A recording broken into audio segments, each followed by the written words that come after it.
Oke.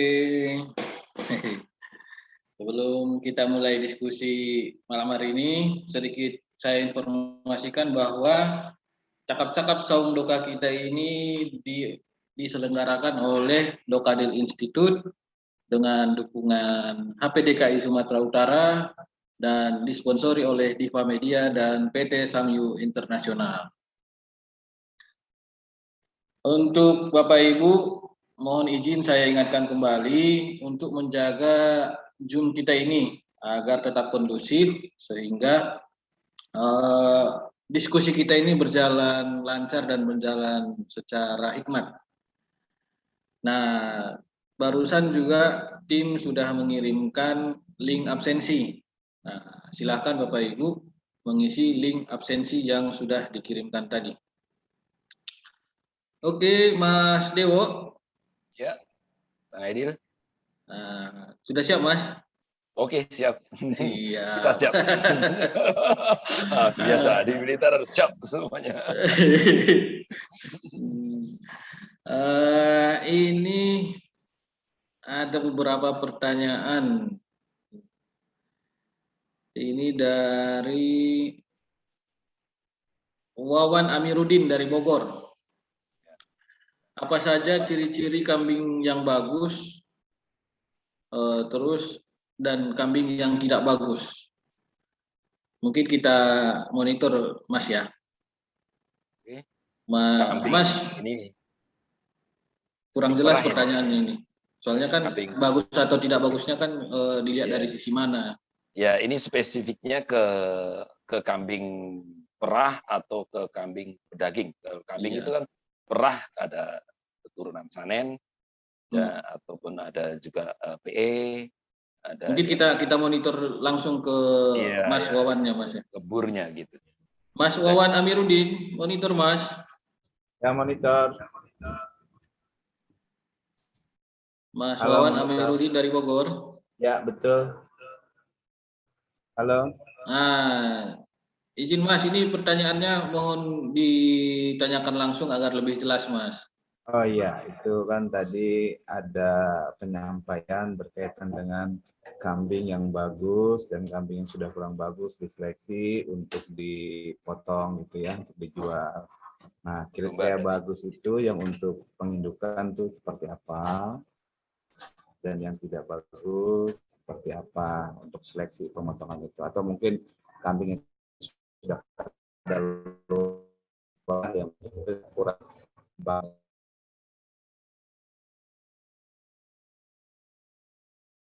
Mas Wawan, atau mungkin langsung saya simpulkan, Mas Dewo ya.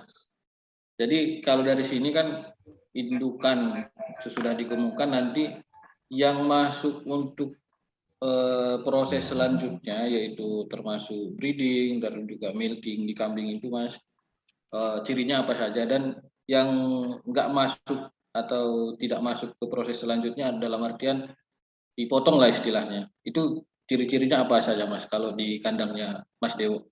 Izin, Mas. Kita ini mengenai potong-memotong ini ada kambing juga ada domba ya kan. Ya. Jadi kalau kita bicara ke domba dulu identik sekarang dipotong ini. Domba itu ketika dia lepas sapih, kalau di peternak tadi ada yang sekilas saya lihat pertanyakan, usia lepas sapih di kandang kita usia 2,5 bulan. Kenapa 2,5 bulan? Jadi terkadang gini, di sistem kita 40 hari sudah dikumpulkan dengan jantan, induk sama anaknya. Tujuannya apa? Ada kriteria, ada karakter induk itu 40 hari udah minta kawin. Iya, Mas. Jangan sampai kita lewatkan ini 40 hari minta kawin ini. Ya. Ada juga induk kalau nggak dilepas sapih anaknya nggak mau kawin. Ya. Nah, ada tipe 2 ini yang selama ini kami ketahui dan memang kami alami di peternakan kita.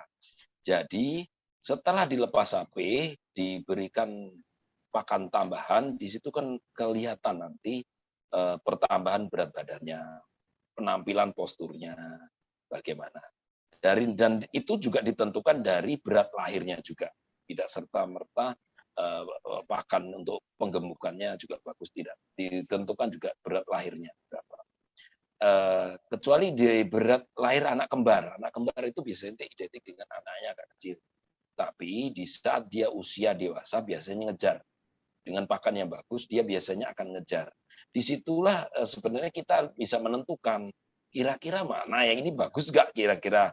Apa kita sendiri yang melihat. Kita sendiri melihat. Belum tentu yang posturnya besar juga bagus. Tapi kita memang dengan breeding ini kita tahu riwayatnya induknya ini dari mana. Gitu. Kalau riwayat induknya itu bagus, ya kemungkinan anak-anaknya bagus, biarpun berat badannya kurang gitu di saat lepas sapi maupun dalam penggemukan. Karena apa? Yang anak kembar ini kan rata-rata beratnya kan kalah dengan anak yang tunggal kan gitu. Ya. Tapi kelebihan anak kembar ini di saat nanti jadi indukan kemungkinan akan menurun genetik melahirkan kembar. Itu yang kita cari sebenarnya kalau kami breeding itu yang anakan kembar itu anakan keramat. Jadi memang tidak dijual, khusus memang kita gemukan khusus setelah uratnya cukup baru kita akan kawinkan dengan pejantan untuk meneruskan generasi ini genetik kembar. Kalau di kami peternakan kami kalau sama-sama nunggu 5 bulan yang ditunggu kan kalau bisa anaknya kembar kan gitu. Karena syukur-syukur kembar 2 ya, kembarnya jantan betina ya betina bisa dilanjutkan untuk jadi ikan, yang jantannya otomatis kan bisa untuk dijual di saat lebaran haji ataupun ada kebutuhan akikah ataupun kalau di Jawa itu ada kenduri orang meninggal 10 dari 100 harinya 40 harinya biasanya di situ. Kebetulan saya orang Jawa Timur makanya ngerti itu. Manis-manis di Jawa Timur itu kalau untuk jantannya. Jadi kira-kira seperti itu. Tapi kalau untuk pemilihan betina itu dilihat dari riwayat pemilihan betinanya itu dilihat dari genetiknya dan perkembangan anaknya. Jadi di situ kita harus gimana ya kalau di tempat kami ada sedikit insting ini bagus dan kita optimis dari perkembangan kenaikan berat badannya, kelincahannya di saat pengembangan gitu. Kalau ke kambing kita sampaikan biasanya yang kambing ataupun domba yang suka resek ini apa ya dilihat kasat mata ya yang suka resek, suka naik di tempat pakan, suka nginjek-nginjek pakan yang susah diatur, suka lompat-lompat, itu biasanya bagus. Biasanya bagus, itu bisa ditandain. Pertumbuhannya lebih cepat, dan itu menurut kami itu layak untuk calon indukan. Itu kalau kita apa.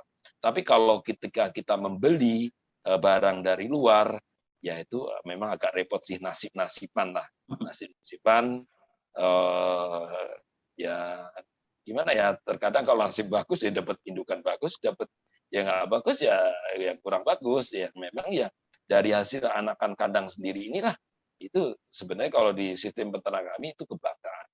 Terkadang makanya kalau hasil anakan kandang kami itu jualnya pasti agak mahal kalau untuk betinanya. Karena apa? Ada rasa menghargai kebanggaan dan kita percaya produk kualitas kita bagus lah istilahnya kan gitu.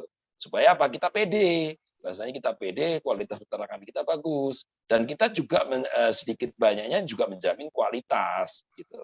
Jangan juga pede-pede tapi hasil peternakannya kurang bagus ya nggak boleh juga. Kita harus konsekuen jadi peternak. Jadi apa yang dijual dengan apa yang ini ya memang kalau bagus kita bilang bagus, kalau kurang bagus ya kurang bagus.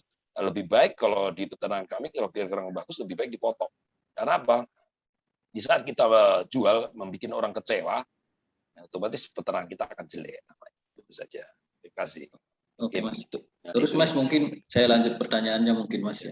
Apakah di peternakan Mas Dewo ini memberlakukan sistem recording juga, Mas? Pencatatan. Dulu tidak. Tapi setelah mengenal kita seling silaturahmi sama kawan sama apa, itu kita catat. Mulai sekarang kita catat kelahiran maupun tanggal perkawinannya.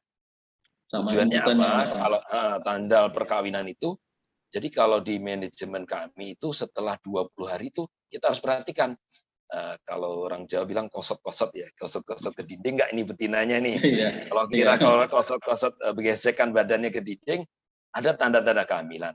Diperkuat nanti di usia 2,5 bulan. Kalau kambing, kita cerita kambing ya. Kita kambing itu sudah mulai mengkal kantong susunya atau ambing susunya. Tapi kalau di domba itu dengan sistem pakan kami itu sekitar usia 4 bulan. Di domba itu. Tapi kalau dengan sistem koloni nggak usah takut. Karena apa? Kapanpun dia akan bisa kawin. Kalaupun misalkan kawin pertama gagal, kawin kedua nggak perlu kita. Biasanya setelah 20 hari, 21 hari itu lakukan perkawinan lagi. Nggak usah kita apa. Tapi dengan sistem kambing di baterai, kita yang kontrol. Kita yang kontrol.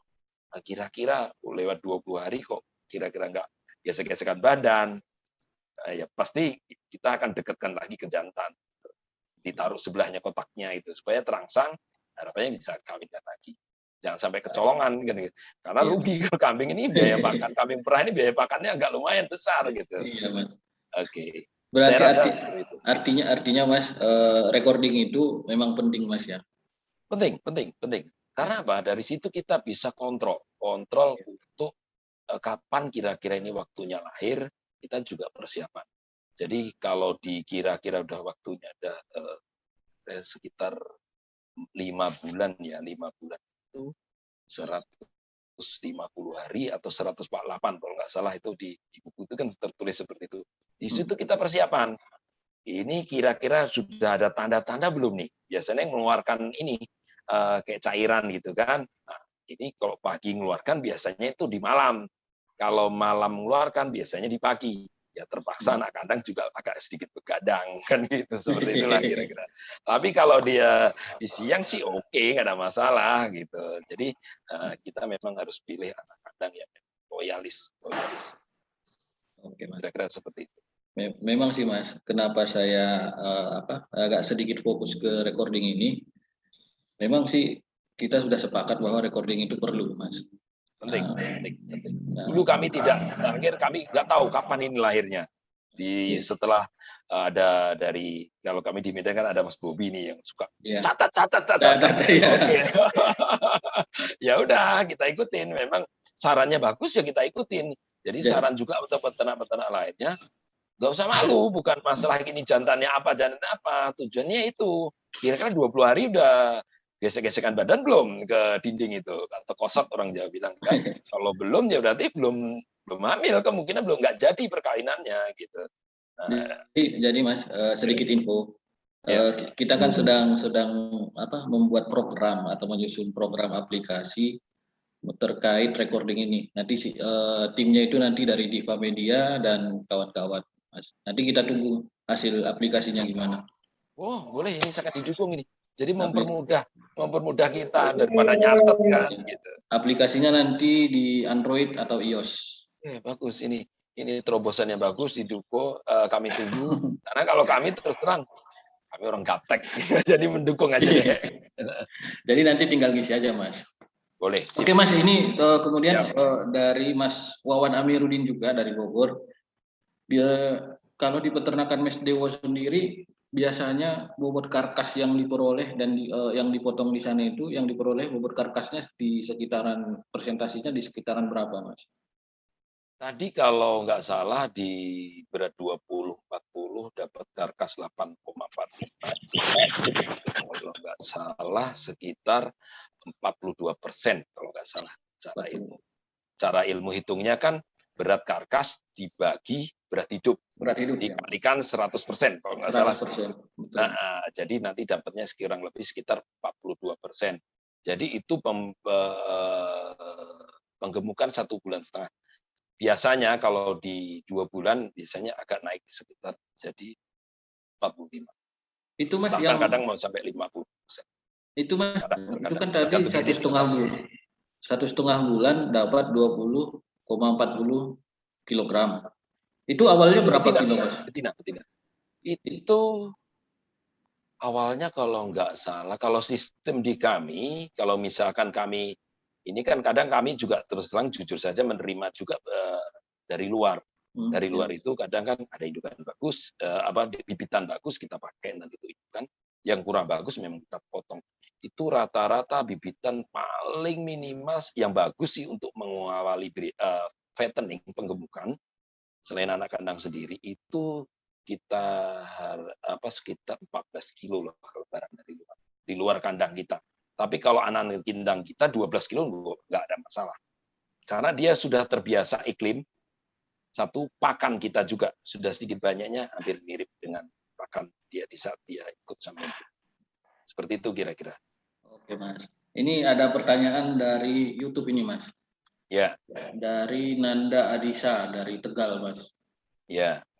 Mas Nanda. Ini dia bertanya mengenai analisa usaha, yaitu dalam kurungnya modal atau keuntungan Mas Dewo dalam menjalankan usaha, baik dari komoditas domba maupun kambing perahnya. Ya. Saya memulai usaha domba itu tahun 2016. 2016 itu saya mulai pas kebetulan masih di lingkup pas kebetulan saya angkatan udara kan di lingkup tanah sekitar TNI AU itu masih banyak kosong. Jadi saya di situ sambil belajar sambil apa cuman sistem manajemennya anak kandang itu kambing itu hanya sampingan, kambing domba itu hanya sampingan. Iya, mereka ketitik beratkan untuk sebagai pertanian sebagian. Jadi waktu itu nanam semangka dan cabai. Jadi gajinya itu dari hasil semangka cabai, ya kan? Yang kambing domba ini hasilnya sebenarnya free. Gitu. Biaya harian jadinya Mas. Dari situ kita udah hitung. Gitu. Tapi semenjak saya pindah kandang di daerah Pancur Batu, saya beli tanah sendiri. Saya mulai nyusun manajemen sih. Berarti dari 2019 tanggal 29 Desember 2019 di situ saya mulai start untuk mulai manajemen dari modal, pengeluaran sehari-hari sampai keuntungan untuk sampai di tahun pertama di 2020 itu memang masih kita subsidi. Kita subsidi. Kenapa? Kita ada bangun kandang, pengembangan usaha kita besarkan waktu di 2016 itu masih sedikit, belum nyampe indukan domba, belum nyampe sampai 100, belum sampai. Nah, tapi karena dengan sistem kita sudah mulai menguasai manajemen pakan, anak kandang kita sudah loyalis gitu, loyalis. Karena yang terpenting memulai usaha itu anak kandang. Sebenarnya bukan manajemen pakan ternaknya ataupun apa enggak. Yang kalau kita memulai usaha kalau seperti saya ini hanya sampingan, itu yang terpenting tuh mencari anak kandang yang loyalis. Itu yang terpenting. Mas, ya? Iya, itu yang terpenting bagi rekan-rekan yang mempunyai modal usaha jika memulai kecil-kecilan dulu saja deh. Kecil-kecilan dulu. Jadi nanti sambil cari anak kandang secara cara anak kandang yang bagus loyalis, dia bagus, baru dia suruh nyari saudara-saudaranya atau tetangga-tetangganya. Jadi enak. Kenapa enak saya bilang? Kan komunikasinya enak kalau sama tetangga ini. Misalkan tambahlah anak kandang. Nah, ini ada lowongan anak kandang. Coba cari tetangga-tetangganya. Jadi kalau analisisnya untuk memulai usaha ini sesuai pengalaman saya untuk selama dari 2016 2019 gimana ya? Kalau untuk di kambing dombanya sih belum balik modal. Tapi kita juga saat ini membangun integrasi dengan pertanian. Kita nanam lemon, nanam kelapa, nanam pisang untuk kita ekspor ke Malaysia. Rencananya kan? Ya, rencana Malaysia ada tekan kerja. Jadi sebenarnya gini, saya mungkin sedikit tidak ada sih gimana ya, saya bingung juga nih menjelaskan. Jadi anak kandang saya kan kerja di jam, saya cerita aja ya situasi kondisi di kandang saya. Anak buah saya itu kerja mulai pagi jam 6 sih. Ada yang bagian merah, ada yang bagian apa. Tapi kalau mulai jam kerjanya keseluruhan itu jam setengah 8. Nah, mulai ngasih makan, ngaduk pakan pakai mesin sih, kalau skala besar pakai mesin. Setengah 8, nanti jam 9 itu sudah selesai. Jam 9 itu sudah selesai semua, mereka baru ngerjain ke petaniannya. Ataupun mereka ya mungkin karena loyalis tadi, tak suruh bikin kandang, tak suruh bikin pagar, mereka bisa gitu. Nah, jadi kalaupun mereka salah ya jangan terus dimarahin, tapi ini loh yang benar tuh kira-kira seperti ini gitu. Itu pastinya kalau kami di militer itu namanya teritorial. Kita merangkul ke masyarakat bagaimana kita menyampaikan sesuatu yang mudah dikenal sama masyarakat sehingga masyarakat ini taat patuh sama kita. Istilahnya kayak gitulah. Jadi anggap mereka bukan orang lain tapi saudara kita sendiri. Saudara kita seperti itu.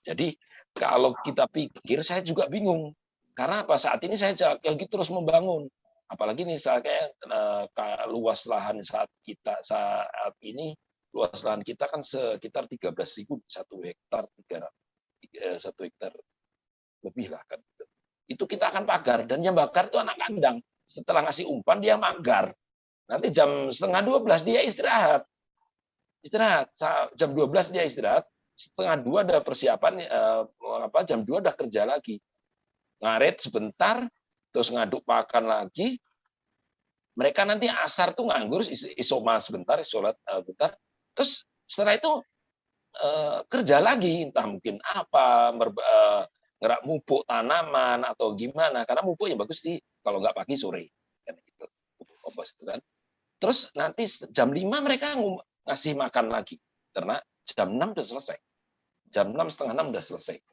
dengan sistem pakan yang tadi yang di video tadi cepat prosesnya cepat walaupun kambing 100 sama ini sekitar 4 orang 5 orang selesai cepat 350 ekor. Jadi kalau untuk untung enggaknya saya bingung juga kalau saya sendiri sih sebenarnya saya gaji tukang bukan gaji anak kandang karena sambilan dalam sistem kami ini peternakan ini sambilan saling menutupin yang lainnya. Pertanian juga dapat pendapatan saya. Dari kalaupun saya bayar tukang udah berapa juga untuk bikin pagar kan begitu seperti itu. Kira-kira seperti itu. Jadi kalau targetnya sih tahun 2022 peternakan kita harus dia memberikan input sama kita, pemasukan besar. Tapi kalau untuk saat ini masih subsidi terus terang. Oke Mas. Itu, Bang Idil. Oke Mas. Ini lanjut Mas ya. Ini dari kampungnya Mas dari Jawa Timur. Tapi iya. Budi asli dari Mojokerto, tinggal di Caruban. Ya apa kabar Rek?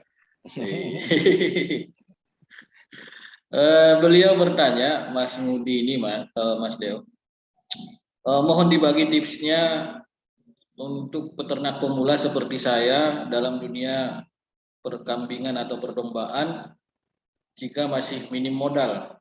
Nah, kebetulan dia sedikit curhat, dia baru digulung tikar di dunia usaha.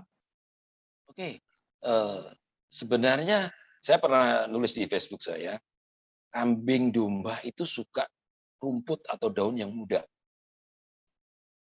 Jadi nggak perlu harus pakan tambahan juga nggak apa-apa. Kalau masih skala 10, 20 bisa diaritin sendiri, nggak usah pakan tambahan. Kasih aja rumput barang yang istilahnya daun-daun muda, rumput muda. Gitu. Tapi pilihkan ya rumput yang bagus. Jadi sekarang udah agak canggih bisa tanam rumput kan, ada odot, ada zanzibar, ada pacong. Ya, memberikannya yang saat muda, pemetikannya diatur.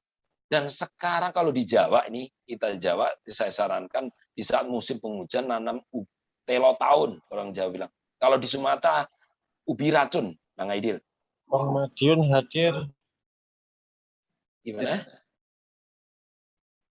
Lanjut aja Mas, lanjut Mas. Nah, jadi di saat kalau ubi itu, kalau di Medan bahasanya ubi sih, kalau di Jawa namanya telo tahun ataupun singkong itu bisa disilase, bisa disimpan dan di saat musim kemarau kalau di Jawa ini bisa disilase hasilnya. Tanam banyak, di saat musim hujan tanam supaya dia bisa cepat besar. Karena 6 bulan sudah cukup besar dan mungkin juga dibantu siram di saat musim kemarau. Di saat umur sekitar setahun baru dipotong, dijadikan bibit lagi. Di saat musim hujan nanti bisa ditanam. Oke, ini ada masalah tahun muda mencret. Iya, jangan terlalu muda. Jadi hal ini misalkan gini, kalau odot atau zanzibar ataupun pacong kira-kira sudah mendekati ke 30 hari petik. Gitu, 30 petik. Karena apa? Ya intinya gini aja, simpel saja. Apa yang kira-kira disukai ternak kita kasihkan aja udah. Ada daun nangka, ada apa gitu. Jadi kalau untuk pemula-pemula kalau ternaknya belum banyak kan ya harus memang nanam sih. Harus nanam, punya aritan, apalagi di Jawa kan lahan udah agak sempit sih. Harus kreatif yang di Jawa ini, harus nanam, ada lahan-lahan sempit ditanam. Kalau saya sarankan ubi tahun. Jadi tapi jangan langsung dikasihkan kalau untuk baru perkenalan. Kalau baru kenalan itu dipotong dulu, dilayukan 1 hari, besok baru dikasihkan. Tapi kalau sudah terbiasa selama 3 bulan boleh coba tes, potong, kasihkan langsung juga apa. Tapi alangkah bagusnya dicoper supaya untuk menghilangkan sianidanya. Supaya hilang sianidanya. Itu seperti itu. Syukur bagus lagi di silase. Menurut saya seperti itu. Oke, Mas. Untuk pemula saya sarankan itu. Kalau muda jangan terlalu muda kali. Jadi mungkin agak-agak tua lah maksudnya. Terima kasih. Ini ada pertanyaan dari Pak Bernon Sihotang dari Texas, Amerika Serikat. Iya. Nah ini ini ada sedikit misinformasi nih Pak Bernon Sihotang. Jadi pertanyaan Pak Bernon kan Pak Bernon ya panggilannya, izin Pak. Betul Pak. Nah, salah tulis istri Pak, bukan kambing Pak, domba, sorry Pak. Domba lokal dengan jantan Dorper. Iya. Sama Pak, pertanyaan saya dari dulu sama Mas Dewo sebenarnya ini Pak. Kenapa kambing maaf lagi, domba Dorper dikawinkan dengan indukan betina lokal? Nah, izin Mas. Jadi gini, kita dalam dunia peternakan ini kan memang beli jantan Dorper cukup mahal, dan di tahun pertama saya menghasilkan dapat anakan itu sekitar cross Dorper F1 ya, Dorper F1 itu kurang lebih sekitar 80 ekor. Jadi kalau Dorper ini kita agak sedikit rumit meliharanya. Dia harus banyak suka makan hijauan. Tapi kalau saran saya setelah penelitian saya ini, saya pernah ternak domba itu 6 bulan sama sekali tidak makan rumput. Ini benar, realita. Boleh dicek dengan anak kandang saya kalau pas saya nggak ada. Itu saya menggunakan F1 awasi, itu malah beranak. Tapi kalau sama Dorper tidak bisa beranak. Jadi tujuannya untuk Dorper ini sebenarnya gini, realitas saja. Kita mau perbaiki keturunan. Hasil anakan F1 Dorper itu memang betul-betul diciptakan untuk daging. Dia misalkan gini, sama-sama beratnya kita bilang 20 kilo gitu ya. 20 kilo. Tapi karkasnya dia lebih menang. Mungkin karkasnya bisa 50-55%. Jadi kalau untuk cerita pemasaran untuk pembentukan daging ya jelas pernah kita sembelih. Pas kebetulan dia masuk angin nih, beratnya 20 kilo. Karkasnya itu bisa sampai hampir 10 kilo. Tapi kalau di domba biasa itu sekitar, kalau hasil penggemukan kita itu sekitar 8-9 gitu. Bisa sampai 50% karkasnya Mas ya? Iya, itulah kelebihannya. Kemungkinan di bur juga gitu. Karena pernah kami sembelih anakan, saya punya juga bur di crossbur bukan bur. Anaknya itu sakit masuk angin. Jadi usia baru sekitar 4 bulan. Itu beratnya cuma berapa gitu. Saya ingat bentar ya. Pokoknya karkasnya 6 kilo. Beratnya kurang lebih sekitar 14 atau berapa gitu. Karkasnya 7 kilo. Hampir sama. Bur itu juga sama. Hampir 50%. Memang betul tipe-tipe pedaging. Jadi tujuannya untuk ternak pensilangan Dorper sama domba lokal, itu tujuannya memang untuk memperbaiki genetik. Harapannya apa? Nanti kita akan cetak ke F2-nya. Ada yang memang saat ini kita siapkan anakan betina kembar, sebagian anak betina yang tunggal-tunggal kita jual keluar. Anakan betina yang kembar memang kita siapkan untuk kita cetak F. Saat ini lagi proses penggemukan. Seperti Tambahan itu. lagi, Pak. Kira-kira Pak. Kira-kira ya memang kita untuk perbaiki genetik. Ya, jadi ada pepatah gini, kita ini orang lokal nih, kalau istilah-istilahnya kalau nikah sama orang asing, ya kan anaknya kan tetap asing toh, karena genetiknya kuat, ya kan? Nah, mohon maaf ini kasarannya gini, mohon maaf ini jangan ada yang tersinggung, anak bule tetap bule, karena genetiknya lebih kuat, kayak gitu. Jadi kalau kita bicara, pernah saya belajar ilmu genetik itu manusia, genetik manusia itu. Genetik kita ini ras Melanesia, kita ini orang ras Melanesia ini genetik paling lemah. Ras yang paling kuat itu orang Chinese, kedua itu orang Negro, yang ketiga itu orang bule, keempat orang Arab. Jadi kalau kita ini nikah sama orang itu jelas pasti kalah lah, pasti anaknya pasti mirip orang itu. Seperti itulah kira-kira seperti itu. Jadi jangan ini dikaitkan, Pak Duluan, memang saya ada belajar ilmu. Kira-kira tambahan lagi Pak. Ya, silakan Pak. Pak Dewo, pertanyaan berikutnya Pak, boleh? Permisi Pak. Boleh. Nah, kebetulan memang masalah persilangan ini bagus Pak, tapi kebetulan kita juga sedang bersilang sama Cinta Indonesia Pak. Wanita kita bukan bule Pak. Bermarga juga Pak Siutang Pak. Iya, kita masih Cinta Indonesia Pak. Oh ya. Kalau cinta ini soal hati, Pak. Jadi nggak bisa diungkapkan. Hanya kita sendiri yang tahu. Oke. Jawabannya menarik sekali, Pak. Pertanyaan berikutnya kalau boleh, Pak. Kan sekarang dorper atau bur itu di Indonesia mahal, ya. F1 pada umumnya banyak yang dijual F1 di pasaran. Walaupun harga masih agak mahal, baik itu dorper maupun bur.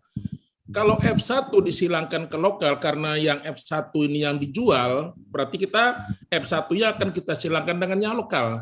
Bagaimana menurut penilaian Bapak, ya, terutama kami pemula yang belum punya kandang, masih ada rencana, karena COVID saya terlambat pulang nih Pak. Kalau F1 disilangkan dengan lokal, bagaimana hasil silangan itu?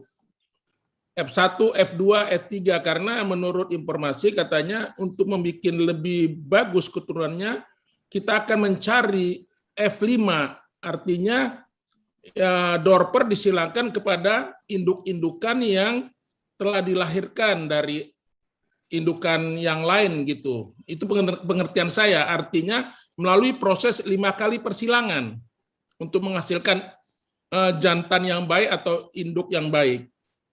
Bagaimana penilaian Bapak tentang kami pemula membeli F1? Prospeknya bagaimana Pak ke depannya? Apa saja yang akan dilakukan supaya kami juga akan mencapai tujuan-tujuan peternakan yang menghasilkan karkas yang baik ke depan? Karena tujuannya kelihatannya, informasi yang Bapak sarankan juga, karkas menentukan keuntungan ke depan di samping pakan yang lain. Jadi keturunan menentukan sekali. Jadi F1 ini bagaimana? Dan F2 dan selanjutnya, kira-kira Bapak memahamilah pertanyaan saya kurang banyak tahu karena belum punya kambing, Pak. Paham, Pak. Jadi saya jelaskan, Pak ya. Saya jawab, Pak ya. Jadi gini, F1 dorper itu, kalau menurut ilmu genetik kan darahnya 50% nih. 50% lokal, 50% apa. Tapi itu semua ditentukan dari induknya. Induk lokalnya. Kalau jantannya dorper full blood ya, kalau domba itu full blood mengarah daging itu full blood, kalau kambing itu pure breed. Kalau F1 dorper ketika beli mamanya juga induknya, kalau kita bilang mamanya, induknya atau ibunya itu berat di atas 35. Itu anakan lahir itu rata-rata di atas 30 saja. Anakan lahir itu rata-rata di atas 3 kilo. Bahkan kalau 35 mau mencapai anakannya itu 4 kilo lebih. Kalau jantan dorper, indukannya juga besar. Kenapa saya bilang, selain dari pakan, proses penggemukan itu ditentukan dari berat lahir. Tadi saya sampaikan seperti itu. Ya, Pak. Jadi ketika nanti hilirnya, ketika seorang pengusaha yang mau mulai usaha di bidang peternakan untuk produksi, kita cerita ini untuk produksi dulu. Kenapa saya bilang produksi? Kalau beli dorper kan mahal, F1 Dorper kan agak lumayan Pak, murah, agak lumayan murah, kan gitu. Jadi dalam posturnya itu kurang, nggak jauh beda Pak kalau menurut saya dengan bapak aslinya. Cuma kalahnya di warna. Asal indukannya, mamaknya tadi beratnya di atas 35 kilo. Indukannya ada syaratnya juga Mas ya? Ada syaratnya. Jadi posturnya itu hampir sama. Dia lepas sapeh itu umur 2,5 bulan, berat sekitar 15, yang bagus ini ya, kita cerita yang bagus, 15 sampai 20 kilo. 2,5 bulan. bulan? Segitu. 2,5 bulan.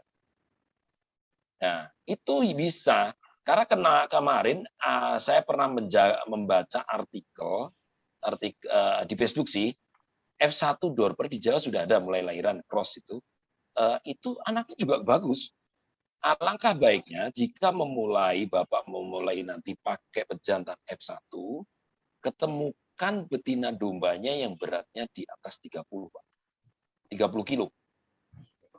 Syukur-syukur Bapak belinya, ini saran lagi, kepada pemula yang mau mulai peternakan domba, beli indukannya itu dari peternak yang melaksanakan fattening. Kenapa fattening? Kenapa tidak melalui reseller? Kenapa agen? Kenapa harus melalui fattening? Kita betul-betul puas memilih dan memilih timbangan. Seorang fattening, dia seperti tempat saya misalkan ini, banyak juga tempat lain. Misalkan tidak harus tempat saya juga. Beli tempat saya timbang, kali 40.000. Tapi bisa milih nih, kakinya, bidangnya tegap, misalkanlah tidak kakinya tidak kecil, ciri-ciri induk yang untuk bagus ini kan kakinya besar, ya kan? Dia posturnya semampai lah, tinggi, terus ya kita bilang pinggulnya juga nggak nampak gitu, jadi kelihatan sudah gemuk. Jadi nanti tinggal neruskan saja untuk peternak ini. Udah tahu nih beratnya berapa, misalkan saya beli berat 20 kilo ke atas nih. Nah, nggak apa-apa, dimulai dari situ. Nanti ketika beratnya di atas 30, silahkan masukkan jantan sistem koloni. Supaya apa? Menuju kawin. Di saat lahir nanti bisa 35 sampai 40 kilo berat induknya. Jadi anakannya juga besar-besar. Ya gitu, kira-kira besar gitu. Karena apa? Kalau mohon maaf ini kita kembali. Kalau ketika bule juga kawin sama nikah ataupun sama orang kita Asia ini, orang Asianya kecil, bulenya juga tanggung dia antara besar sama kecil kan gitu. Tapi kalau sempat orang Asianya ini juga tinggi juga anaknya. Tinggi juga. Pas kebetulan setinggi saya 176. Anak saya usia SMA udah 177.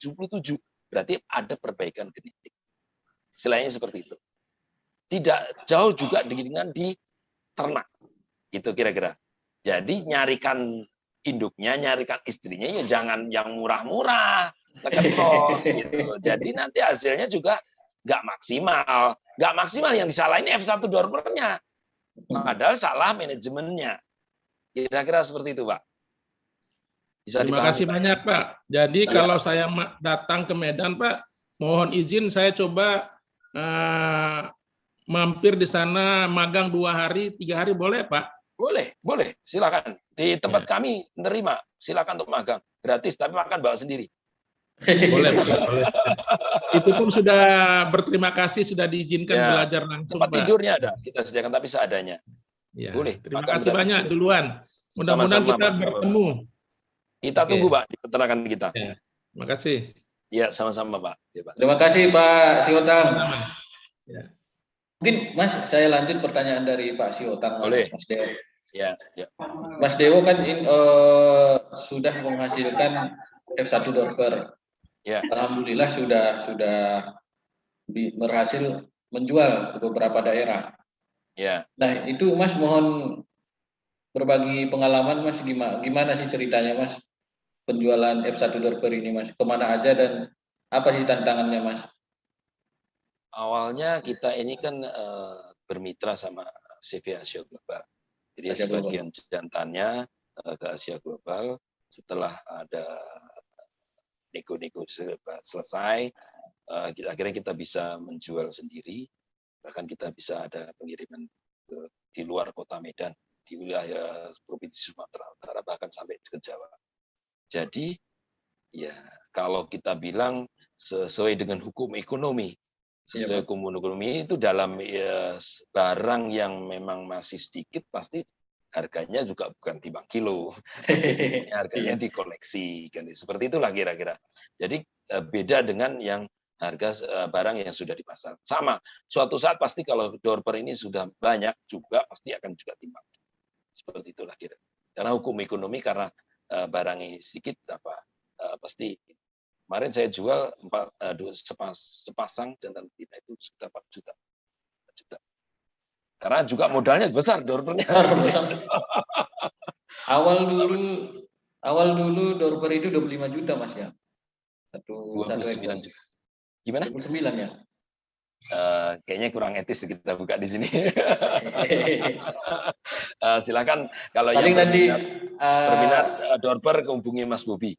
Dokter Bobi, dokter hewan Bobi. Ya, kayaknya itu yang kurang pure etis kita bahas harga di sini. Yang pure breednya dari Bang Bobi, dokter Bobi. Nah, kalau yang satunya sama Mas Dewo. Oh, boleh F1 sama saya.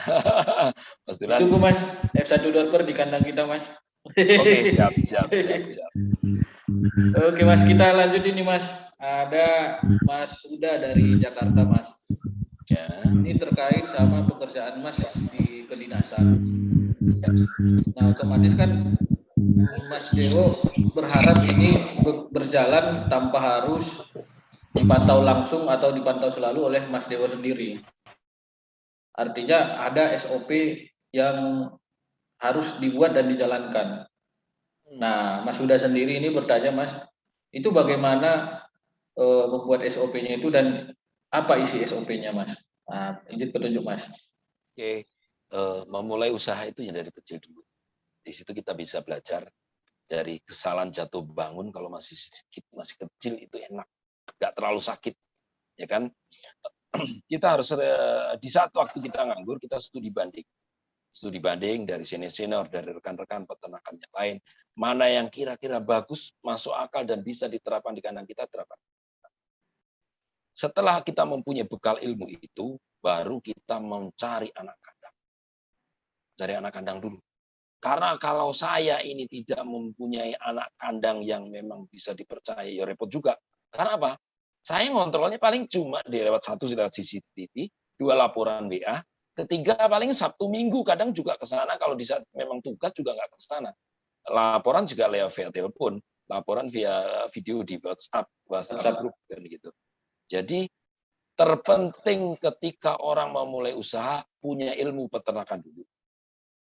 Bisa sharing ke tempat peternakan dekat di sekitarnya yang kira-kira yang sukses, yang berhasil, yang bertahan sudah tahun-tahunan. Itu contoh aja. Nggak usah repot-repot, jiplak aja ilmunya deh. Langsung dijiplak aja ilmunya.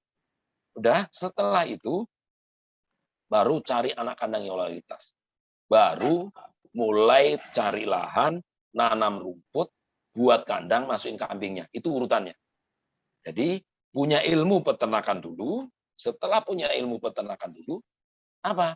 Nyari anak kandang dulu. Yang loyalitas. Kalau memang ini pengusaha sampingan ini. Yang ketiga setelah itu cari lahannya. Beli lahannya. Siapkan lahannya. Setelah siapkan lahan, nanam hijauan dulu. Jangan peternak dulu.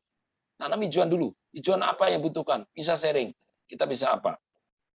Dan itu bisa diintegrasikan dengan pertanian. Bisa nanam pisang, bisa nanam nangka. Bisa. Kenapa nangka? Nangka itu tidak pengenal muslim. Gorinya bisa tuh dijual di sayur, nasi padang. Kalau kita di Sumatera nih. Di Jawa juga sudah mulai banyak nasi padang. Terus nangkanya bisa dijual untuk jadi nangka. Daunnya untuk makan kambing. Kering pun mau makan itu.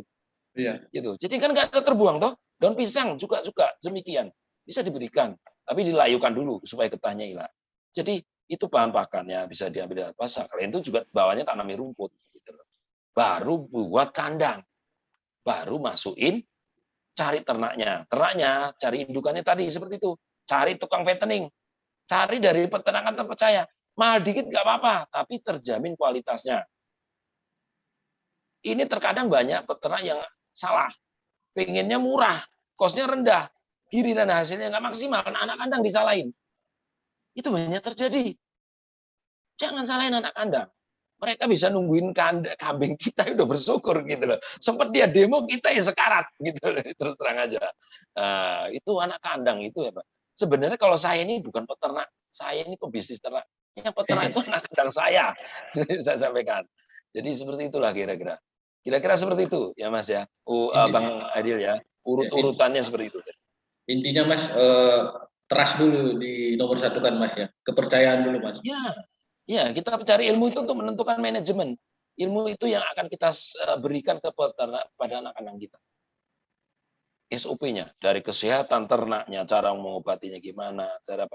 Saya ngajarin anak kandang saya dari nyuntik, cara breeding, cara membantu kelahiran, sampai cara memotong itu saya semua ngajarin. Saya mencari ilmunya, baru saya ajarkan ke anak kandang saya. Jadi pelan-pelan memberikan anak apa? Hari ini sebulan ini menguasai ilmu tentang nyuntik dulu, besok tentang nyembelih, besok tentang cara ngaduk pakan, pelan-pelan dia didampingin. Awalnya sih agak repot mungkin kalau saya kemarin itu di 6 bulan pertama ataupun 3 bulan pertama sih repot-repotnya. Setelah itu ku tinggal 3 hari sekali kontrol. Bahkan kalau sekarang seminggu sekali, 2 minggu sekali kontrol. Repotnya apa Mas? Gimana? Repotnya 6 bulan awal pertama itu apa Mas repotnya? Ya memang ngajarin transfer ilmu kan pasti repot. Kadang anak kandang ini yang gampang terima, ada yang memang lambat terimanya. Ya harus sabar. Di situlah repotnya perintis usaha. Tapi ketika dia sekarang anak bos saya itu profesional semua. Jadi kalau saya tinggal perintah, besok ada pesanan warung ini gitu makan. Carikan berat sekian dengan karkas sekian, mereka udah ngerti. Gitu. Sebenarnya Mas, kita sama juga Mas. Trust dulu yang didahulukan, kepercayaan dulu yang didahulukan, baru yang lain. Soalnya saya punya kandang ternak sapi juga di Padang Lawas Utara Mas. Memang saya nyari orang yang memang dipercaya dulu. Nah, udah dipercaya, baru kita kasih ilmu. Beda, ada juga kawan-kawan memang yang mencari orang yang pandai dulu, tapi belum bisa dipercaya, trustnya itu. Akhirnya kita yang diakalin. Ya, kita yang punya ilmu dulu, kita yang cari ilmu dulu, baru kita lebih baik dia. Ini ibaratnya gini, kita lebih baik anak kandang itu seperti botol kosong. Ya. Kita isi airnya sedikit demi sedikit, akhirnya penuh juga. Jadi ada satu hal lagi, Dr. Aidil yang mau sampaikan, dalam manajemen di peternakan kita untuk saat ini ada sistem kenapa masih bertahan di peternakan kita itu.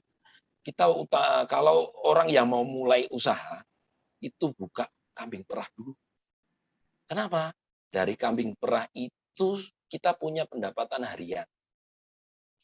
Susu. Ya kan? Dari pendapatan susu itu nanti susunya hasil keuntungannya untuk beli pakan domba. Kalau di manajemen kami kiatnya seperti itu, kisi-kisinya rasanya seperti itu. Dari pakan domba, breeding kami domba itu diambil dari keuntungan menjual susu. Selain pakannya kambingnya sendiri, selain numpangkan juga kambing yang lainnya, terus sebagian anak-anak digaji dari anak fattening. Karena fattening itu sekian balik pakannya balik, terus ada untungnya itu gaji anak-anak. Selain itu diambil dari penghasilan pertanian. Sama ini Mas, ada lanjutannya dari terkait yang di kandang Mas ya, orang yang kita serahkan kepercayaan ini. Ini dari Saiful asal Palu Mas, berkaitan juga. Itu sistem penggajiannya yang Mas buat di kandang itu gimana Mas? Apakah bulanan atau bagi hasil atau tergantung orderan? Kalau ini pas kebetulan anak kandang kita ini kan jauh dari rumahnya, jauh dari kota Tanjung Batu. Ibaratnya mereka merantau sih. Mereka per hari kita gaji 100.000. Awalnya sih berat kita. Kenapa saya bilang? di saat mereka masih nol ilmunya, itu memang berat. Tapi di saat sekarang mereka sudah bisa jadi tukang, di saat mereka bisa merah, di saat mereka bisa menyuntik kambing kita di saat atau domba kita di saat sakit, bisa merawat mereka di saat melahirkan, mereka jadi mantrinya, mereka jadi dokternya, mereka tukang jagalnya, mereka jadi tukangnya sendiri. Saya rasa itu 100.000 sehari tidak mahal. Jadi sistemnya kami di harian lepas. Kalau di saat mereka libur dia tidak bayar apa. Dan dibantu kita ada beras, ada beras, ada minumnya, air RO, kebetulan saya juga usaha air RO, kita bantu, gas LPG-nya kita bantu masak apa semua, sabun cuci piringnya kita bantu, kebetulan kita juga buat sabun cuci piring untuk kebutuhan memang di usaha yang lain, seperti itu. Jadi, saya jadi tertarik jadi anggotanya Mas juga ini. Jadi intinya gini, kan kita sampaikan tadi, mereka ini bukan orang lain. Karena apa saya bilang? Saya jauh di sini. Anggota saya di Pancur Batu, jarak perjalanan sekitar 30 sampai 40 menit. Kalau malam hari kira-kira siapa yang jadi satpam? Kan anak-anak. Gitu. Jadi kalau gaji 100.000 nggak keberatan kayaknya. Dia tidur situ sebabnya. Jagain ternak kita. Malam nanti ada yang melahirkan apa yang dia juga nanganin. Dia harus dodot, harus ada yang kecepit dia sendiri yang bangunin. Ya, jadi kekeluargaan familiar yang diutamakan. Untuk anggap mereka bukan orang lain, ya mereka sudah. Jadi kalau kita kasih lebih pun, ya nggak ada masalah. Orang mereka jaga aset kita. Kira-kira seperti itu. Iya. Memang sih ada beberapa sistem Mas mengenai penggajian Mas ya. Ada yang bulanan, ada yang harian, ada yang kayak Mas Dewi ini harian Mas ya jadinya. Kalau saya memang bagi hasil Mas. Jadi kalau sedikit berbagi cerita Mas, kalau saya misalnya yang jaga ternak itu memang sih tidak ada bulanan, tapi dia tahunan jadinya setiap kurban. Tapi apa yang dia peroleh itu sebanding hasilnya dengan bulanan, malah lebih mahal. Dan dengan begitu juga dia juga punya ternaknya juga. Dia tidak punya indukan, tidak punya pejantan, tapi dia punya hasil anakannya. Seperti itu kira-kira Mas. Setiap peternakan punya sistem tersendiri-sendiri sesuai kesepakatan. Iya, Jadi Mas. Bagaimana enaknya usaha supaya bisa jalan dan saling menguntungkan, target yang apa yang kita inginkan berhasil. Itu saja sih menurut pendapat saya. Oke Mas, kita lanjut Mas. Ini dari Jawa Timur. Ini jangan-jangan karena narasumbernya Jawa Timur, pertanyaan Jawa Timur semua. Semuanya kuat ini, semuanya kuat Jawa Timur semuanya. Ya, ya apa ya, Ini Mas Chandra dari Malang, Mas. Oh, siap. Ya, Nah, kalau di peternakan Mas Dewo sendiri, jam-jam pemberian pakan itu agar bobot badannya efektif ataupun palatabilitasnya tinggi, itu ada nggak Mas tipsnya? Atau di peternakan Mas Dewo sendiri jam berapa aja sih Mas pakan dikasih Mas? Kalau kenaikan untuk berat badannya bagus itu tergantung pakannya. Kalau jamnya harus tetap, misalkan kita tetapkan jam 7:30 ya 7:30. Sore jam 4:30, jam 5. Jangan dirubah-rubah. Kalau dirubah-rubah dia stres. Karena apa? Di saat jam 4 itu udah, misalkan kita ngasih makan jam 4:30 sore ini ya.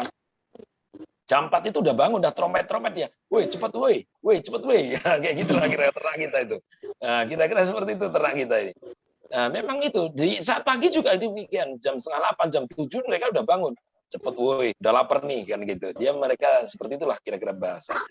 Jadi tepat waktu pemberian, Pak. Tapi kalau untuk kenaikan berat badan pakan, ya memang harus kualitas pakannya. Kualitas dan jumlah Mas ya. Iya, pakan bagus ya, cukup. Kalau mau cukup pasti kenyang. Iya, tidak apa. Jadi sistem gini. Ketika kita memberi pakan jam 7:30, jam 10 usahakan masih sisa sedikit. Kenapa? Jam 11 nanti tidur ternaknya. Ketika dia bangun, kan masih sore nih, nunggu jam 4:30 nih. Usahakan masih ada sisa. Jadi pengen ngemil ketika, apa ya, kalau kita orang Jawa mentong lah, mentong. Momentum tuh ada, gitu kira-kira. Kira-kira seperti itulah, cukup enggaknya ini. Nah, jadi kira-kira dia mau ngemil itu ada. Jangan sampai mau ngemil nggak ada, ya teriak deh, kayak gitu pasti kan. Itu pakannya nggak cukup, pakannya nggak cukup. Berarti. Kalaupun sampai sore berlebihnya banyak, berarti kurangi porsinya. Itu aja, dia bukan terlalu harus kilo-kiloan juga enggak gitu loh. Kalau cukup dia diem, tidur nyenyak berarti cukup. Pasti cepat gemuk. Itu saja. Tapi kalau masih teriak-teriak, ya pasti ada yang kurang.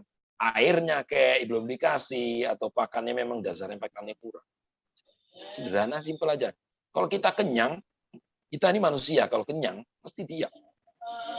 Tapi kalau lapar, pasti nyari makan. Nggak ada teriak-teriak. Itu sifat manusia juga. Nggak ubahnya seperti di ternak kita juga. Seperti itu. Jadi perlakukan ternak kita sama dengan kehidupan. Saya rasa pasti akan bagus. Hasil. Seperti itulah kira-kira SOP di tempat kami.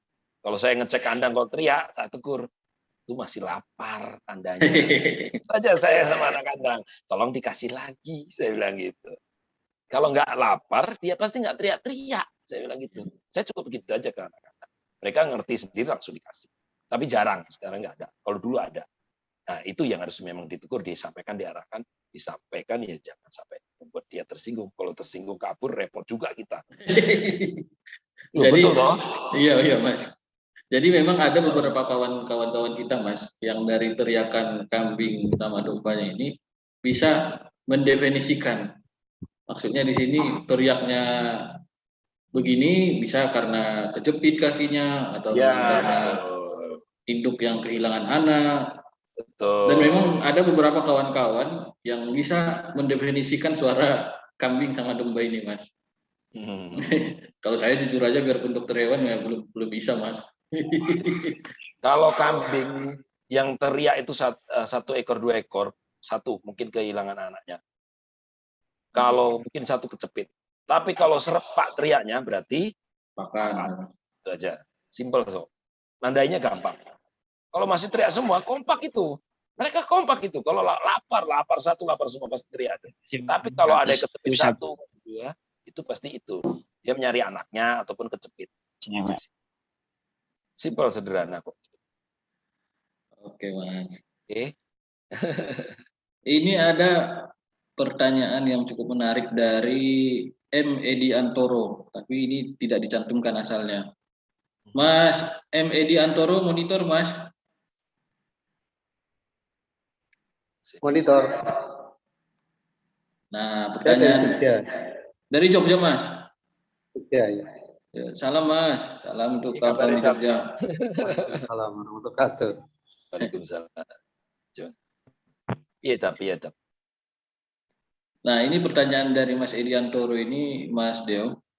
Ini untuk anakan domba mulai di usia berapa untuk dilepas sapi ini maksudnya, Mas Edi ya? Ya, betul. Kemudian apakah juga nanti kalau sudah dilepas sapi, apakah ini anakannya ini dikandangkan secara koloni yang seumuran atau tetap dicampur dengan indukan sesudah dilepas sapi? Di kandang saya lepas sapi usia 2,5 bulan, tapi dengan pakan yang bagus. Supaya ciri-ciri pakan bagus, dia minimal, sangat minimal dengan induk yang kecil, minimal beratnya 12 kilo. 12 kilo. Itu ada indukan kami yang kecil juga ada. Jadi 12 kilo minimal. Ataupun 10 kilo paling minimal. Tapi usianya sudah cukup.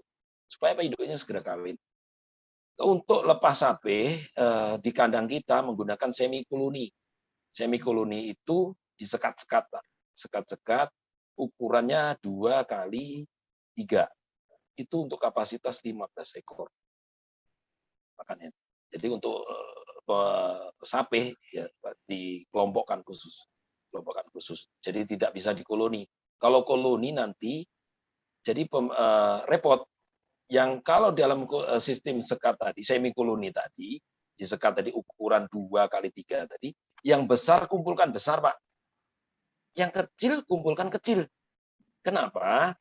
Nanti kalau besar kurang kecil, yang besar tambah besar, yang kecil ketinggalan dia. Tujuannya apa? mereka sifat hewani ini muncul. Siapa yang kuasa, dia menangan makan. Yang kecil-kecil nanti ditanduin, gitu. Seperti itulah kita. Kira-kira pripun Mas Edi, sampun apa? Kira-kira sampun Paham. Paham nggih. Jadi Mas berarti sedikit tips bahwa sesudah dilepas sapi dikandangkan terus boleh kandang koloni dengan catatan berdasarkan bobot badan Mas.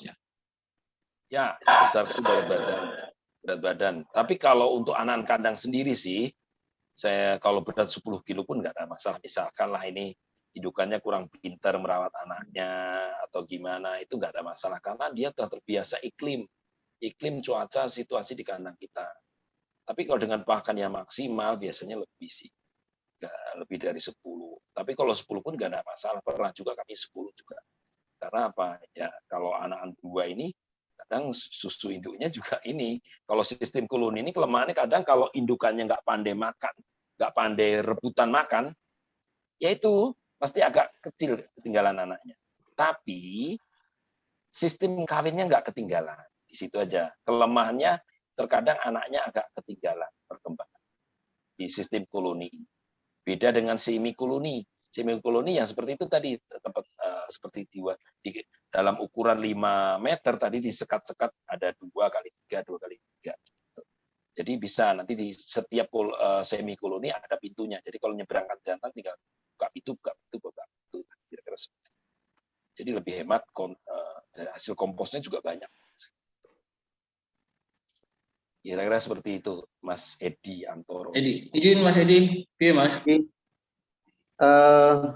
Memang saya sepakat kalau disendirikan karena memang pengalaman kami, karena kami termasuk pemula, itu kadang-kadang anak-anaknya itu diseruduki yang jantan itu loh.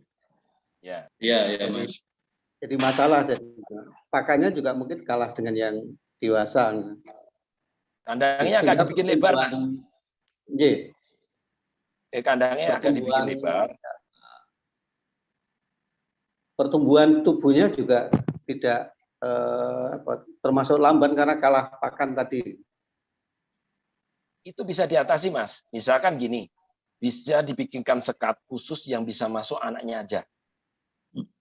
Tapi domba jantan maupun indukannya tidak bisa masuk. Misalkan lebar sekatnya itu kira-kira masuk anak itu kira-kira 10 sampai 15, 10 cm atau 12 cm lah.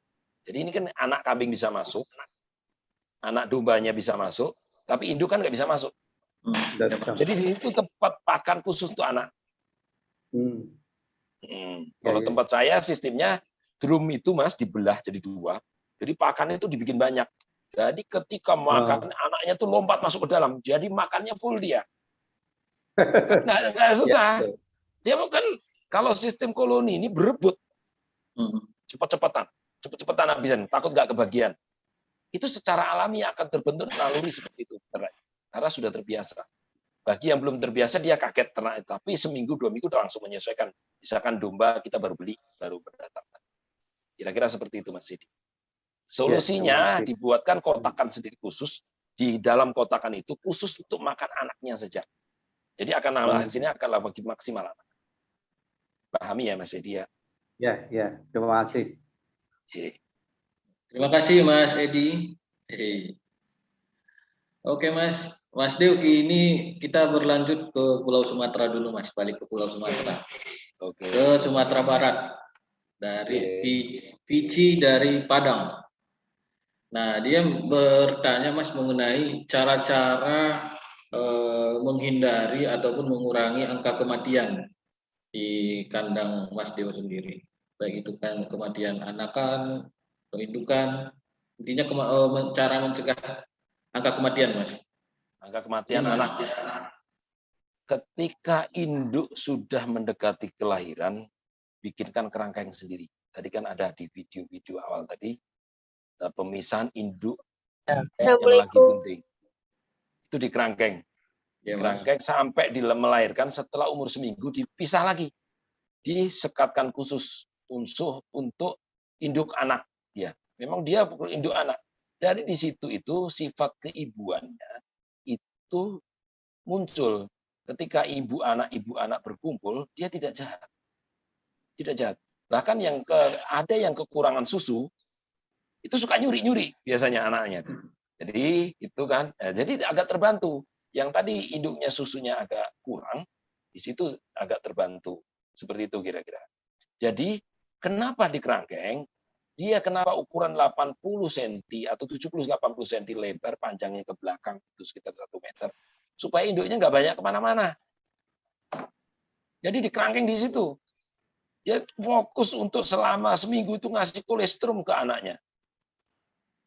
Cukup itu, setelah itu baru dimasukkan ke kandang ibu anak tadi. Nah, yang kapasitasnya agak besar. Supaya dia belajar untuk menuju nanti setelah 40 hari dikumpulkan dengan kandang koloni. Kandang besar tadi. Seperti kandang video yang pertama tadi. Kandang koloni. Tempat induk, anak, jantan, betina jadi satu dia. Tapi anak rata-rata udah lewat dari 40 hari. Udah besar dia. Jadi bersaingnya gitu. Ketika induk mau masuk, anak itu lompat ke tengah makan truk. Nah, kalau tidak kandangnya tidak begitu lebar, berikan tadi seperti Mas Edi tadi, berikan tempat khusus untuk anak makan, tapi jangan sampai induk sama jantannya masuk ke situ. Hanya anak yang bisa masuk situ. Berikanlah protein-protein yang tinggi. Misalkan ampas tahu, rumput-rumput muda. Seperti itu. Seperti itulah kira-kira. Oke, Bang Vici dari Padang monitor. Izin Bang Vici.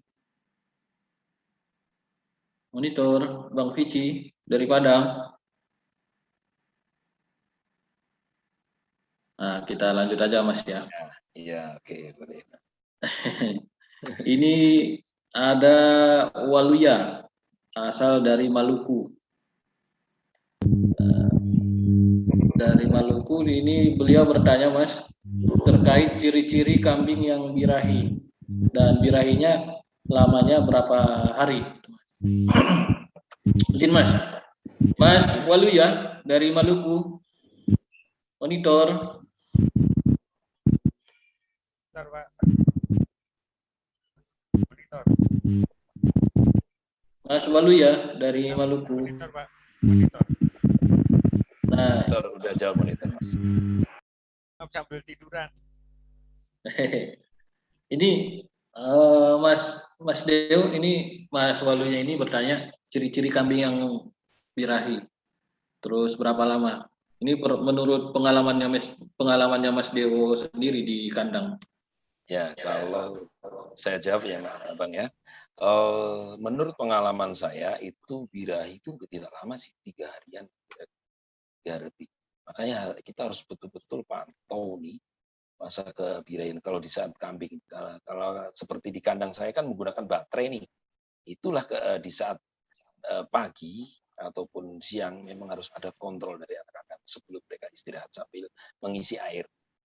Ciri-cirinya itu kalau kambing itu biasanya dia teriak-teriak ngembek-ngembek. Ada juga dia tidak ngembek-ngembek, diem saja, tapi ekornya bergerak-gerak. Ada juga dia mengeluarkan rendir. Ada juga dia berusaha deket sama kita, memanja gitu. Itu ada juga. Jadi karakternya macam-macam. Ketika dia habis melahirkan 40 hari, ada memang kambing itu minta kawin. Biarpun dia diperah, tapi biasanya kalau tukang perah ditunda dulu. Karena dia ambil susunya puncak produksi. Agak nakal nih tukang peternak kambing perah ini. Tunda dulu lah, lagi puncak produksi nih. Biasa, saya pun juga demikian. Jadi seperti itulah kira-kira. Jadi sebenarnya simpel saja gitu loh. Apa yang kejadian aneh, lihat gitu. Ekornya gerak-gerak, dia gelisah, dia suka ngembek, itu untuk kambing. Tapi kalau seperti kami di domba, kami enggak begitu ngerti karena sistemnya koloni. Kapan dia mau kawin 24 jam silahkan. Ya, itu kalau sistem koloni. Tapi kalau sistem baterai di tempat saya, per kotak dia, kita yang ngerti kapan dia harus dikawinkan. Dan memang kalau memang di program kawin, belum birahi-birahi juga, bisa diatasi gini. Tadi kan ada kandang kawin di tempat kita itu. Di sebelahnya itu bisa bikin kotak-kotak untuk betina yang mau di program kawin. Jadi ketika dia belum birahi, di situ itu didekatkan sama jantan itu, maka jantan itu akan merangsang. Ketika birahi baru dimasukkan. Biasanya sekitar 3 hari sampai seminggu itu, terus birahi dia. Seperti itu tipnya. Ketika kambing yang lambat birahi, mau kita memang pengen produksi anak, ya taruh di sebelahnya, tapi harus lewat 40 hari sih setelah kelahiran. Kasihan nanti rahimnya tidak capek. Seperti itu, Bang Edil. Bisa sedikit saya tambahi, Mas ya. Ya. Memang yang dikatakan Mas Dewo tadi sudah betul. Mungkin bisa sedikit tambahan bahwa itu vaginanya itu kalau kita buka atau kita lihat, perhatikan, dia itu kalau pas birahi itu dia akan bengkak dan dia merah dia. Dan memang kadang keluar lendir yang bening. Cairan itu ya. Bening dan dia agak lengket dia kayak gel. Ya. Nah, yang paling jelas lagi itu akan selalu didekati oleh pejantan. Nah, pejantan itu kan kalau pejantannya jauh nggak bisa juga, Bang. Kalau tempat saya kan kandang baterai nih, pejantannya pasti jauh. Makanya ada tips, Mas. Gimana? Ada tips sebenarnya itu, Mas. Misalnya kandang baterai itu kan satu kandang kan, Mas, satu indukan, satu calon indukan lah kita bilang. Ya. Nah, ini jantannya ini kita lepas dengan catatan jantan ini nggak boleh masuk ke kandang baterai tadi. Kita lepas saja, kita biarkan.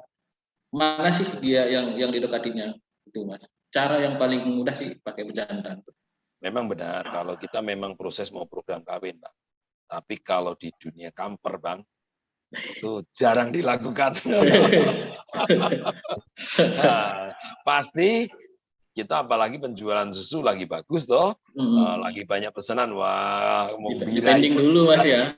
Dulu seperti itu. Memang dari manajemen kami pun seperti itu. Kenapa? Tumpuan kami penghasilan harian itu dari susu. Susu ya, Mas. Ya, dari kuncinya itu kalau kita membangun suatu usaha, hariannya dari susu, bulanannya dari fattening. Iya, Mas. Per sekian bulannya itu per tahunnya kita itu atau sekian bulan lah kita bilang 3 bulan, 3 bulan ya, atau 3 bulan, 6 bulan kayaknya kurang apa lebih. Lepas sapih itu kira-kira kita bilang 10 bulan, per 10 bulan ataupun setahun kita bilang dari jual anakan, bisa juga dari lebaran haji. Itu sebenarnya pendapatan kita yang bagaimana kita bisa menghasilkan pendapatan harian, ya memang harus jual susu kambing. Kayak gitu kalau peternak besar. Kita harus punya pendapatan harian. Seperti itu. Oke, Mas. Lanjut lagi, Mas. Ya. Balik lagi ke Jawa Timur. Banyak yang dari Jawa Timur ini. Ini Mas Patan. Ini beliau bertanya untuk peternakan Mas Dewo sendiri, cara untuk mengantisipasi agar induk tidak keguguran, Mas. Nah, induk tidak keguguran. Cara mencegahnya gitu, Mas. Jangan sekali-kali kambing disuntik. Domba ya, kita bilang. Domba ataupun kambing di saat hamil jangan disuntik vitamin. Kenapa vitamin? Di vitamin itu ada kata ini. Saya pernah diberitahu oleh tukang obatnya obat ternak itu, di obat vitamin B-kompleks, kalau kami pakai B-kompleks itu ada perangsang penurun susu supaya susunya turun, otomatis akan merangsang untuk anak keluar gitu kalau susu itu yang supaya keguguran secara Pak. Tapi kalau di kandang itu ya kalau mencegah supaya keguguran, berikan makan yang bagus-bagus, hijauan bagus, yang enggak berisiko. Kalau di peternakan kami ini agak sedikit ini, Bang, punya pengalaman yang kurang di Sumatera Utara kan ada bungkil sawit ya. Iya, Mas. Jadi bungkil sawit, ampas sagu itu kita punya pengalaman tidak bagus. Dia kalau untuk breeding, kita cerita breeding ya ini, kalau fattening silahkan. Ini kita cerita pengalaman breeding, dia selama 4 bulan berturut makan itu akan terjadi gumpalan batu. Kayak seperti batu gitu. Jadi dia bulat, dia di saat menutup rongga, antara lambung sama lambung itu bisa terduduk kambingnya atau dombanya, walaupun dia keadaan sehat. Tiba-tiba terduduk dia, karena mungkin antara lambung tertutup.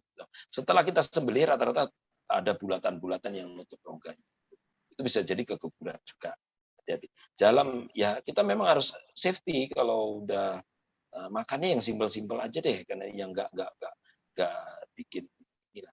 Kalau di peternakan kami pakan untuk domba itu 1 karung ampas tahu ukuran 50 kilo, 3 karung ampas ubi. Kalau di sini onggok basah, kalau di Jawa itu namanya. Kalau di sini ampas ubi namanya, di Sumatera Utara itu 3 karung yang ukuran 30 kilo itu. Onggoknya 10 kilo. Garamnya 250 mg. Itu dicampur dari satu sama rumputnya 40 kilo untuk 125 ekor. Induk sama jantan satu sama anak 40-an ekor. Makannya itu. Pagi itu, sore itu juga segitu. Kira-kira cross di bawah 2000 itu. Dan lumayan, anak-anaknya bisa dilihat di syutingan video kandang koloni tadi kan juga gak kalah-kalah lah. Termasuk gemuk. Itu saja. Kenapa saya menggunakan ampas singkong, ampas ubi, ataupun onggok basah kalau di Jawa itu? Itu safety, menurut saya safety. Aman. Itu sangat aman sekali dan murah. Kalau di Sumatera Utara murah itu. Ampas ubi itu. Tadi ada pertanyaan juga, ampas ubi apakah nyaman untuk breeding? Aman. Tapi cari kedelai, bisa menir kedelai, ataupun ampas tempe. Kenapa? Kalau energi tok juga nggak ada susunya nanti induknya. Harus ada proteinnya, karena protein kedelaian itu yang menciptakan susu. Makanya kalau kita main di perah, kedelainya dinomorkan 1 paling nggak 55% atau enggak 60%. Supaya apa? Susunya banyak bisa dijual dengan sistem sistem pakannya lah istilahnya gitu. Jadi saya kasihkan tip, mana tahu bermanfaat silahkan. Jadi pakai rumput sekitar itu 40 sampai 50 kilo untuk, tapi setelah dicoper rumput itu, setelah dicoper. Jadi enak diaduk pakai mixer itu enak. Itu untuk makan pagi sekitar itu, makan sore sekitar situ. Kosnya rendah di peternakan saya. Pas kebetulan sini Sumatera Utara kan terkenal ya banyak sih sumber pakannya, beda dengan di Jawa. Jawa agak repot, ya agak repot terus terang. Jadi kita mau bicara kayak gini tidak serta-merta di Jawa. Makanya wajar kalau di Jawa dombanya, kambingnya mahal-mahal harganya.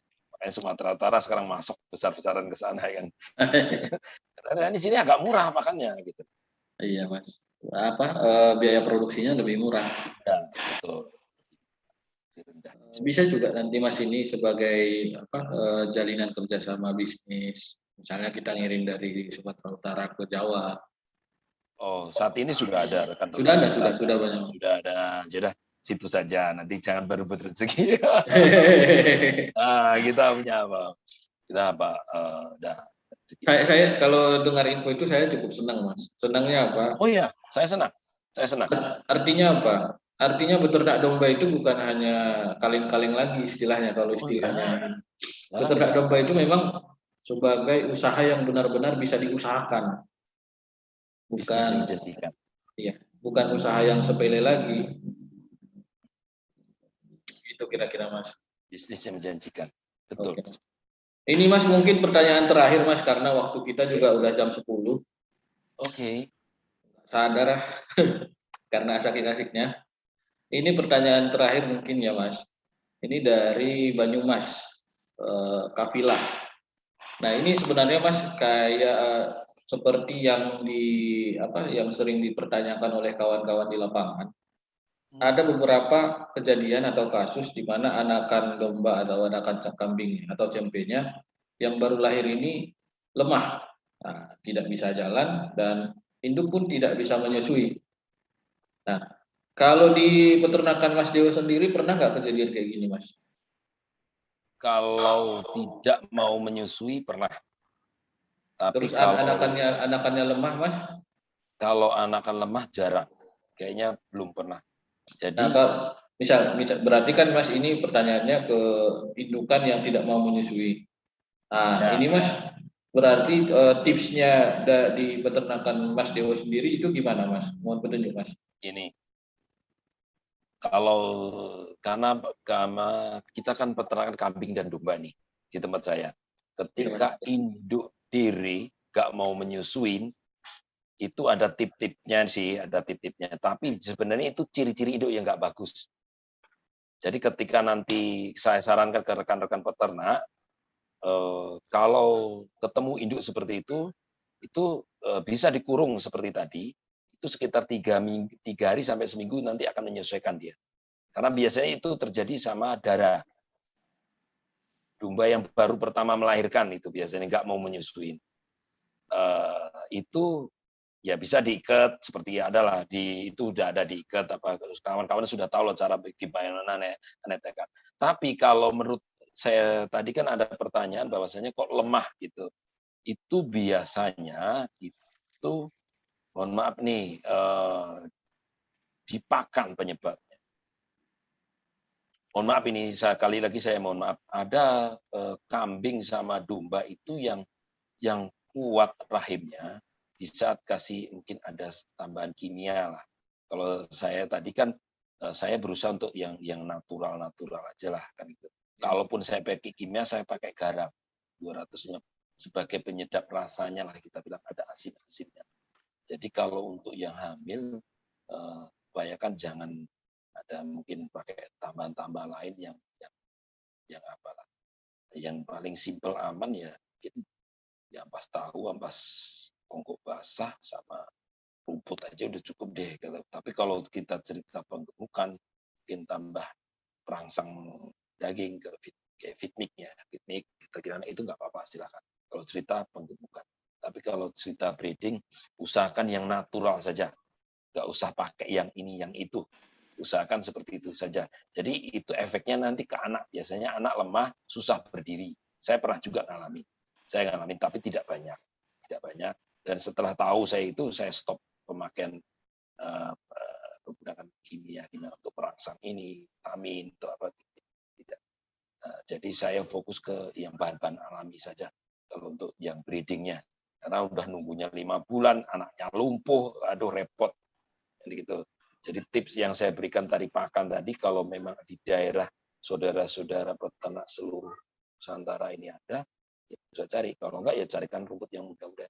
Kalau enggak ada ya angon. Angon itu caranya bagus. Ya angon. Cuma ya pastikan jangan sampai makan plastik. Hati-hati. Anak-anak sekarang kan jajannya tuh enak-enak tuh. Itu yang bikin malapetaka. Ketika di angon dia makan. Ya efektif ternak itu ya angon sebenarnya. Saya pernah 7 tahun juga ngangon kambing itu. Banyak dari 5 ekor selama 7 tahun jadi berapa puluh ekor gitu. Dulu waktu saya masih SD itu sampai SMP di Ngawi sana ngangon kambing di sawah. Tapi sekarang juga repot.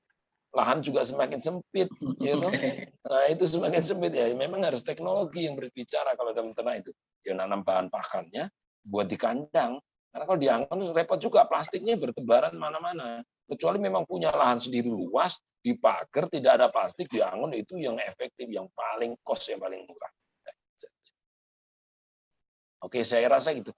Hindari penggunaan kimia-kimia. Hindari penggunaan kimia-kimia, suplemen atau apa semua apa. Hindarilah untuk yang lagi bunting ya, yang lagi bunting. Tapi kalau untuk penggemukan, saya silakan. Karena untuk mendongkrak cepat dagingnya keluar. Oke Mas, demikian waktu sudah menunjukkan pukul 22 lewat, jam 10 malam lewat. Nah, untuk Bapak Ibu yang pertanyaannya belum sempat kita tanyakan, saya mohon izin, mohon maaf karena tidak bisa ditanyakan berkenaan dengan waktu yang kurang panjang.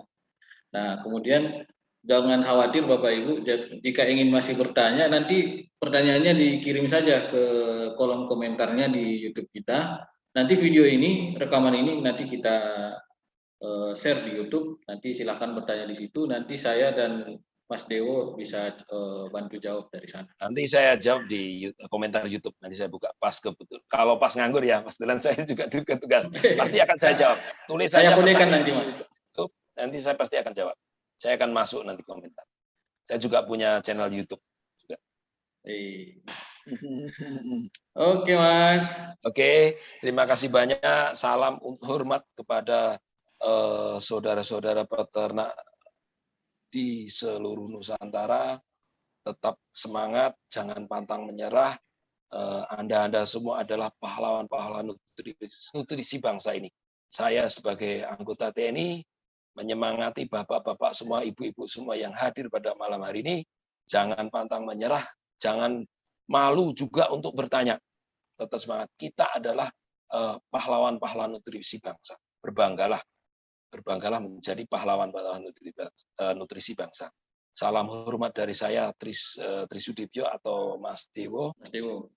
Salam hormat kami. Semoga bisa jumpa di lain waktu. Terima kasih. Wabillahi taufik wal hidayah. Wassalamualaikum warahmatullahi wabarakatuh. Salam sejahtera untuk kita semua. Oke Bapak Ibu, sebelum kita menutup cakap-cakap kita hari ini, marilah kita buka kamera kita masing-masing agar kita foto bersama dulu. Nah, mari Bapak Ibu.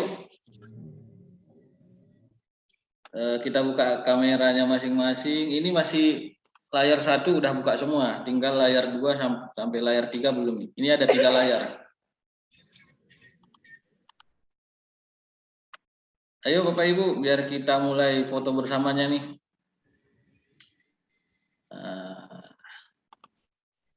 Kita tunggu 1 menit ya. Kita tunggu 1 menit. Mentah aku. Oke.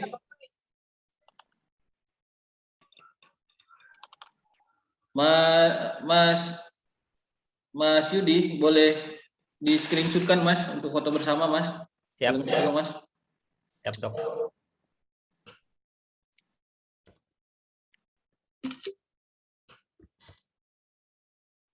Ada 3 layar ini Mas Yud. Sini 2 layar dok. Di sini 2 layar. Oh lebih paten lagi. Oke. Oke, layar pertama 1, 2. Layar kedua 1, 2, 3. Terima kasih. Oke Bapak Ibu, hasil rekaman cakap-cakap kita ini dapat direview kembali di channel YouTube kita yang sudah kita siapkan dengan nama channelnya Dokadil Institute. Mohon bantuan Bapak Ibu untuk memberikan like di video-video kita dan juga pastikan Bapak Ibu sudah subscribe. Nah, nama channelnya Dokadil Institute. Nah, seperti ini bajunya, Mas. Mohon bantuannya agar kita bisa berkembang bersama dan tim Dokadil Institute juga lebih semangat untuk merangkai ataupun mengemas acara-acara berikutnya. Nah, nantikan acara-acara berikutnya mungkin sedikit bocoran, ada pelatihan peternakan di Karo, Sumatera Utara, bakalan ada juga expo, yaitu lomba ternak kambing seni. Nah, tunggu infonya di media sosialnya Dokadil Institute. Nah, terima kasih kembali, terima kasih kepada Mas Dewo yang sudah berkenan untuk berbagi pengalamannya di Cakap-Cakap Saung Doka. Sama-sama. Terima kasih juga kepada saudara-saudari, Bapak Ibu yang sudah ikut menyimak Cakap-Cakap Saung Doka kita malam hari ini. Alhamdulillah dari Nusantara, Indonesia hadir semua, Mas Dewo, Bapak Ibu. Alhamdulillah hadir juga dari Amerika Serikat, dari Texas. Dan ada juga saya lihat tadi ada dari Malaysia. Alhamdulillah, semoga acara kita ini go internasional dan menjadi motivasi lebih lagi untuk tim Dokadil Institute. Nah, terima kasih kembali juga kepada HPDKI Sumatera Utara, Himpunan Peternak Domba Kambing Sumatera Utara yang diketuai oleh Bang Epo Bayu Arianggara, yang selalu memberikan kita dukungan dan motivasi terhadap acara yang kita gelar sekarang itu, yaitu Cakap-Cakap Saung Doka. Terima kasih juga kepada sponsor, yaitu Diva Media dan PT Samyu Internasional. Sedikit informasi bahwa Diva Media inilah nanti yang yang akan menggagas ada program aplikasi recording nanti. mohon doanya agar proyek atau program kita ini berjalan sukses dan sesuai harapan. Kemudian PT Samyu itu bergerak di bidang usaha premix. Kemudian terima kasih juga kepada pihak-pihak yang tak bisa saya sebutkan satu persatu pada malam hari ini. Jika ada kesalahan saya dan tim buat selama cakap-cakap Saung Doka ini berlangsung, kami mohon maaf dan mohon izin. Wabillahi taufiq wal hidayah. Wassalamualaikum warahmatullahi wabarakatuh. Salam sejahtera, selamat malam, salam sehat. Waalaikumsalam. Waalaikumsalam.